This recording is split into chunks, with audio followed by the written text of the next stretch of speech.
This happened in late 2021, when I was driving Uber full-time. I live in a medium-sized city that tries to pretend it's bigger than it is. Lots of bars downtown, a university, and a whole bunch of new apartment buildings that all look exactly the same. I was doing rideshare as my main income for a while, mostly nights, because I'm a night person and the rates are better after 10 p.m. If you drive enough hours, almost nothing surprises you anymore. You get drunks, couples fighting, awkward small talk, people crying quietly in the back. I thought I'd seen it all. Until that Wednesday. It wasn't even a weekend. Just some random midweek night that ended up being the scariest shift I ever worked. It was close to 11:45 p.m. I had just dropped a guy at a hotel near the airport and was debating whether to call it a night. Then I got a ping almost immediately. Pick up a gas station back toward downtown. Username, T. No profile pic. Rating, 4.31, which if you drive Uber, you know that's not great. But it was only 12 minutes away, and I figured it'd be my last trip before heading home. When I pulled into the gas station, the place was mostly empty. Bright fluorescent lights inside, dead quiet outside. There was just one car at the pump and a guy standing off to the side near the air machine.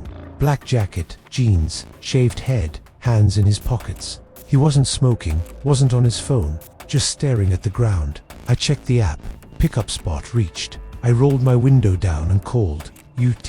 He didn't answer right away. Then he just nodded once and walked around to the passenger side, not the back, and got into the front seat. I hate when people sit in the front. It's way more uncomfortable. But I didn't feel like making it weird, so I just said, "Hey man, how's it going?"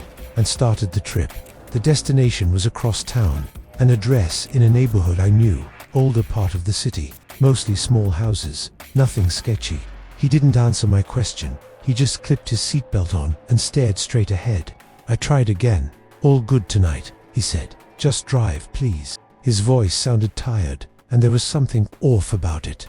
Not drunk, not slurring, just flat. I decided to shut up and do my job. We drove for a couple minutes in silence. Then I noticed something small but really unnerving. He'd turned his body slightly and was just looking at me, not out the windshield. Not at his phone, literally at the side of my face. I could feel it. I glanced over once. He was staring with this blank expression, eyes kind of unfocused, like he was deep in thought, but I was the thing he'd picked to stare at while thinking. I went back to watching the road, telling myself I was being paranoid. People do weird stuff in cars when they're anxious or have social issues. About 5 minutes in, we hit a red light. That's when I caught sight of something in his lap. He had both hands on his thighs, fingers curled slightly. Under his right hand, partially tucked under his jacket, I saw the butt of something black and metallic. It could have been a phone in a case, or it could have been a gun. I tried not to stare. The light turned green and I pulled forward. My heart rate ramped up. I started thinking of escape plans. It wasn't like I could just slam the brakes and jump out. We were on a main road with other cars behind us. About 10 minutes later, the GPS said turn left in 300 feet. We were almost there. That's when he finally spoke again. "Don't turn," I swallowed. "What? Don't turn left, go straight." "We're not going there anymore." I glanced at the map. "The destination," he cut me off. "I know where I'm going." He said it calmly, but there was this edge under his voice that made it sound like a warning. I kept driving straight. Technically, you're not supposed to deviate from the destination without updating it in the app. But I wasn't about to start arguing with a guy who might have a gun on his lap. We left the brighter main road and got funneled down into dimmer side streets. Houses thinned out. Streetlights got farther apart. The arrive in 2 minutes indicator disappeared because we were off route now. I finally said, "Just so you know, if we go too far off the map, the trip might auto-end." He waited a second before answering. "It won't end until I say it does." I forced a nervous laugh. "That's not really how it works, man." He stayed quiet after that, still staring at me. We passed a small strip of closed shops, then a warehouse, then nothing but trees and a chain-link fence. I tried to keep my breathing steady, but my hands were sweaty on the wheel. "I'm gonna need an address," I said. He suddenly leaned forward, close enough that I felt his breath on my arm. "Take the next right." There was a barely visible road cutting off into the trees. No sign, no houses, just cracked asphalt and darkness. If I turned, I'd be off any kind of main route. No more traffic, no cameras, nothing. I slowed down like I was about to make the turn, and then I didn't. Instead, I kept rolling straight and said, "Can't turn there.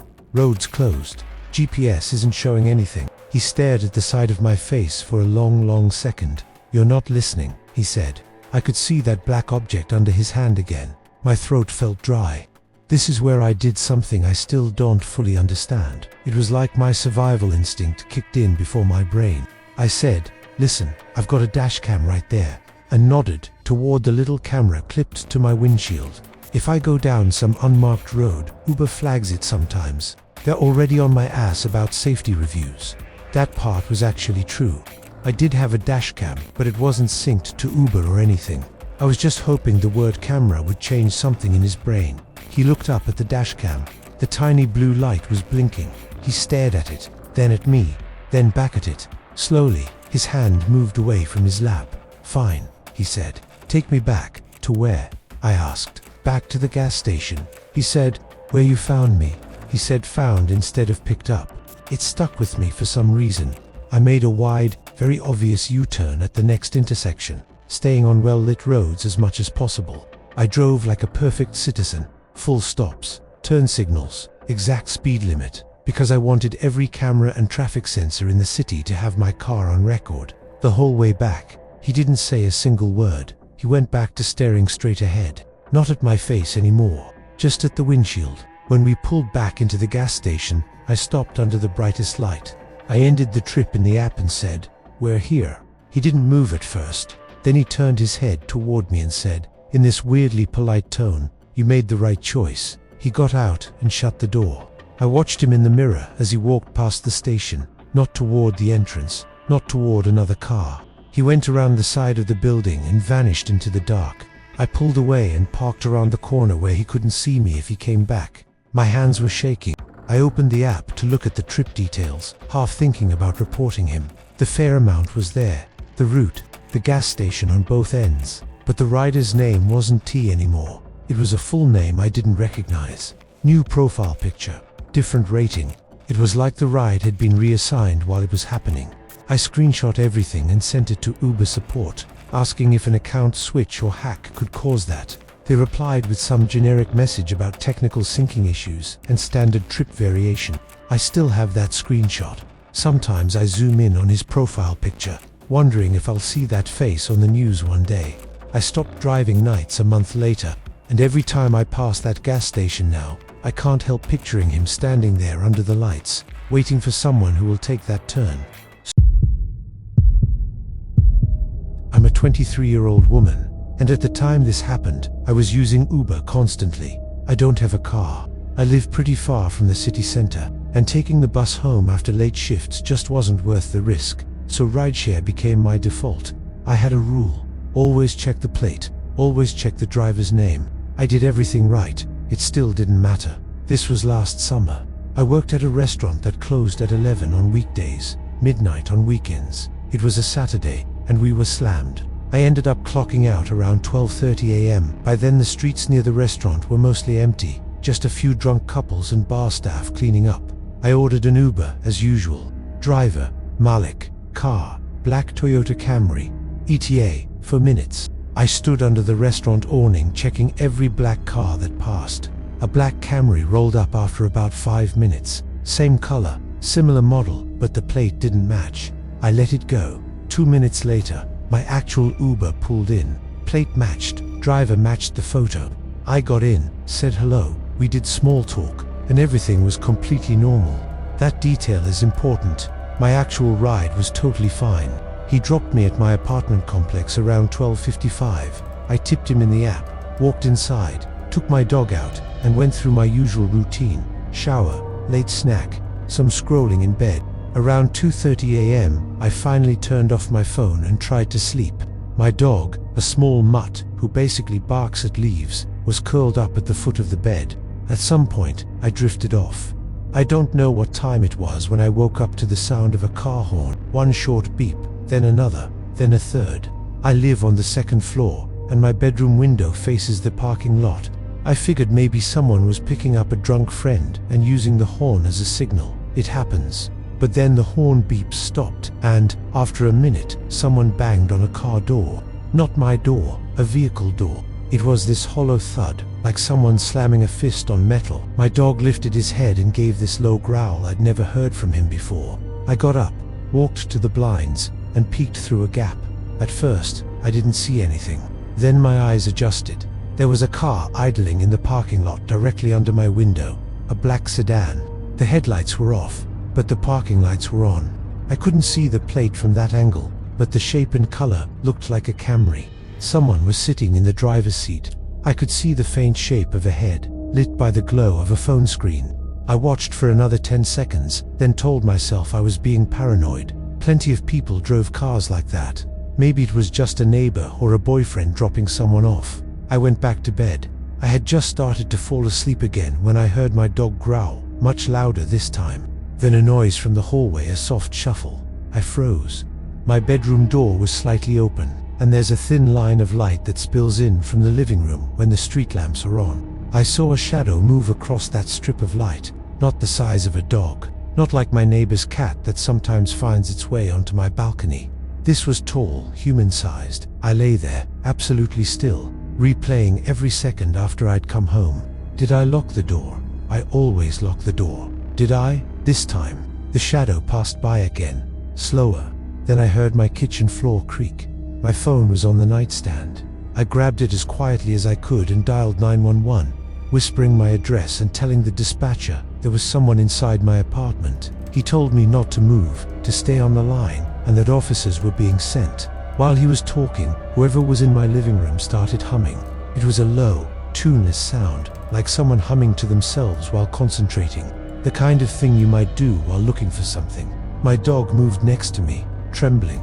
The humming stopped, then started again, closer to my bedroom door. I could see the shadow now. Feet, legs, part of a torso. Whoever it was standing just outside, listening. I held my breath. Then, very slowly, the bedroom door pushed inward another couple of inches. It creaked, and whoever was on the other side froze. We stared at that crack of darkness for what felt like minutes, neither of us moving. I was sure they could hear my heart pounding. The dispatcher kept talking quietly in my ear, telling me the officers were arriving in the complex and to stay inside the room. Then we both heard it, firm knocks on my apartment door. Police. The shadow in the hallway jerked away from the bedroom. Heavy footsteps bolted toward the front. I heard the front door wrench open and slam against the wall. By the time the officers got inside, the person was gone. They swept the apartment, the stairwell, and the immediate outdoor area. Nothing. The front door lock wasn't broken, just turned. They asked if I might have left it unlocked. I swore I hadn't. The window on the balcony was locked.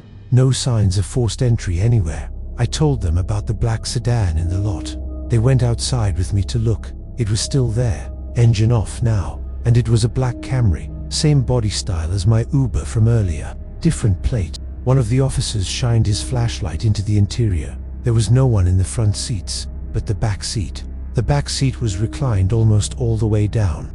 A phone charger was plugged into one of those cheap dashboard adapters, and there were fast food wrappers on the floor. Someone had clearly been using that car as their hangout spot. They ran the plate. The car didn't come back as stolen, but the registered owner's address was in a completely different city. They tried knocking on doors to see if anyone knew who it belonged to. Nobody did. The car was towed the next day for being left in an unregistered spot. I watched from my window as they pulled it onto the truck. The tow guy opened the door to shift it into neutral. I could see inside for a second. There was something taped to the back of the driver's seat, a folded piece of paper. I didn't see what was written on it. The police never called me back with an update. When I followed up, the officer I spoke to just said they couldn't tie it to a crime because nothing had technically happened. No break-in damage, nothing stolen, no assault. But I know what I saw. I know someone walked through my apartment. I know someone stood outside my bedroom door and listened to me breathe. And in my gut, I know it was the same person who was sitting in that car, honking the horn and waiting. I still use Uber sometimes, but now, when the ride is over and I walk into my building, I turn around and watch the car leave before I go inside. And if it doesn't, I don't go up. This one is from the other side. I'm an Uber driver. But this happened while I was using Uber as a rider. It was earlier this year. I had flown back home from visiting my parents out of state. My return flight landed around 1 a.m., way later than scheduled due to delays. It was one of those small airports where everything starts to shut down after midnight. Half the lights were off, the food places were closed, and most of the passengers poured out fast to get to their cars. I didn't have a car there. I'd taken an Uber to the airport, and I was planning to do the same to get home. I live about 35 minutes away. I requested a ride like usual. Driver, Kevin. Car, silver Nissan Altima. ETA, 7 minutes. I grabbed my suitcase, headed outside to the pickup area, and waited. There were a few taxis and personal cars coming and going, but it was mostly quiet. A silver Altima pulled up after a bit. The plate matched. The driver in the photo matched. Glasses, short beard, same hat. I opened the door and said, "Hey, how's it going?" He looked surprised to see me, like he wasn't expecting anyone. "You, Uber?" I asked, suddenly unsure. He paused, then said, "Yeah, for Chris." I checked my phone. I was not Chris, but my ride was still 7 minutes away. Wrong car. I apologized and stepped back. He shrugged, muttered no worries, and rolled forward past the pickup lane. 2 minutes later, another silver Altima pulled up.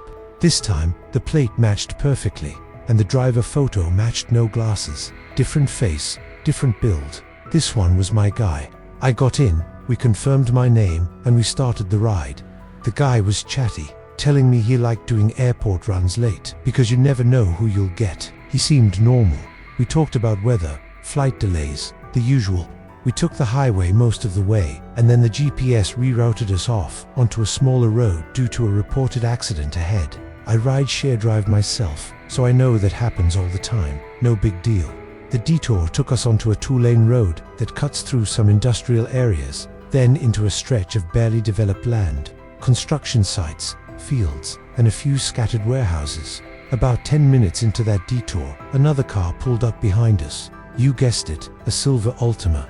I wouldn't have thought anything of it, except this one slid up a little too close behind us, tailgating brights on. No attempt to pass when the road went clear. My driver muttered something under his breath and said, "What's this guy's problem?" I glanced back once. The other driver's face was mostly in shadow, but I could make out the outline of glasses.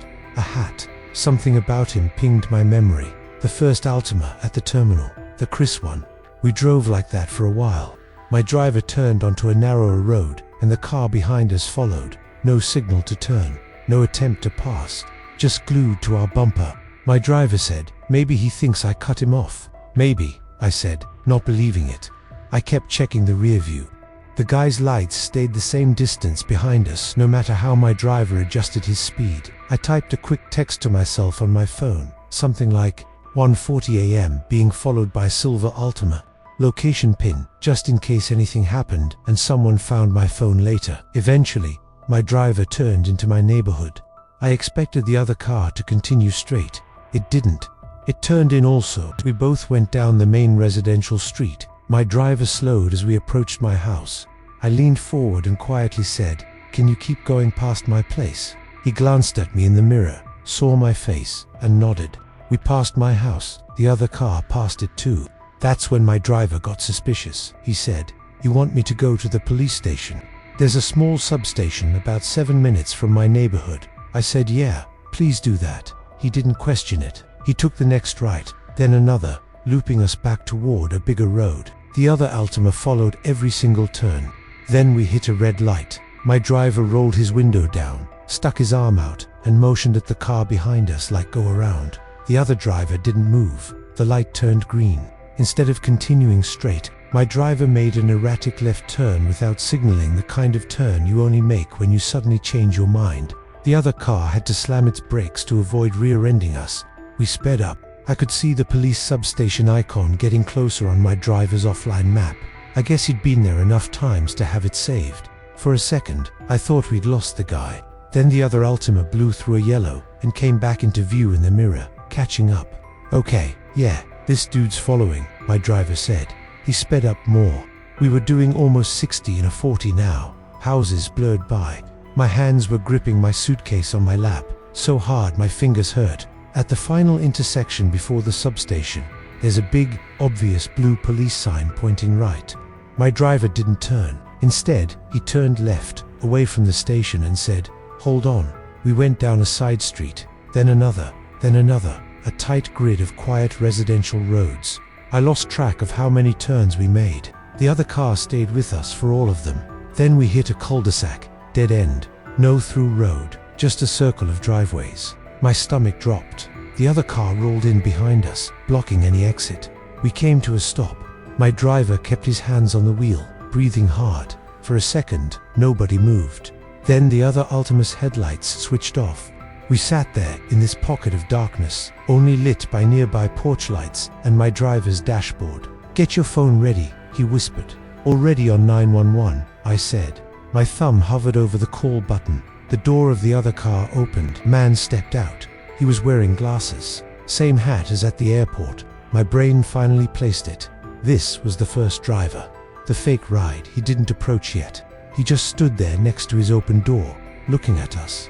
Then, out of nowhere, he lifted his phone and started recording, like we were the weird ones. My driver rolled his window down a crack and shouted, "Can I help you?" The man didn't answer.